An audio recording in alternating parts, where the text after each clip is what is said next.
U.S. women's national team are going to be the reason why the U.S. men's national team can't hire their dream coach. This is completely false and unsubstantiated claims by this man. The USA women's national team is not going to prevent USA men's national team from hiring any coach whatsoever.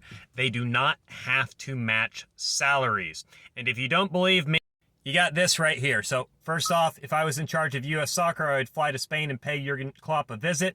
I believe it could convince him to take the USA men's national team job.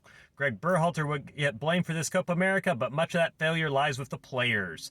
For anyone wondering, no, U.S. soccer wouldn't have to increase the salary of U.S. women's national team coach Emma Hayes to match what any U.S. men's national team coach, if Greg Berhalter isn't retained, might make if it's more than Hayes currently makes. They aren't linked at all. Here's another source.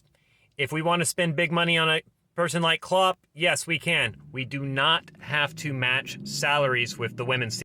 This claim was made a long time ago by Charlie Davies, and he had no evidence to support it. He just spitballed it on TV one day, and a lot of trolls on the internet ran with it. And here's the thing. How perfect that a bunch of men on the internet decide to blame the women's team for the men's team's failures or the men's team's inability to get the coach they want. But here's the thing. At the end of the day, even this, we have to get Jurgen Klopp stuff. It's kind of stupid. Like, the cult of the manager in soccer is way stronger than what the data says it should be. And facts are this. Jurgen Klopp, I'm sure he would do fine.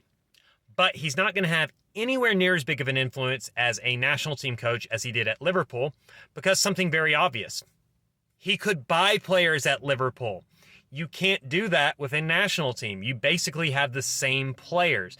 Like, he can pick different people at the margins and all that, but it's going to look more or less the same team. And even with tactics in the international game are less sophisticated than they are in the club game. Why is that? Well, in the club game, you get to drill them week in, week out. You get to do a lot more classroom work on it. In international, every few months, you meet for a few weeks, do a few practices, play a couple games, then you go back to your club teams. It's not the same thing. Getting the best manager in the world is not the secret.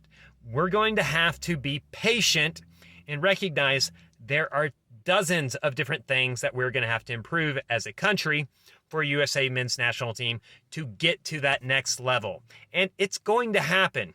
Just trust the process.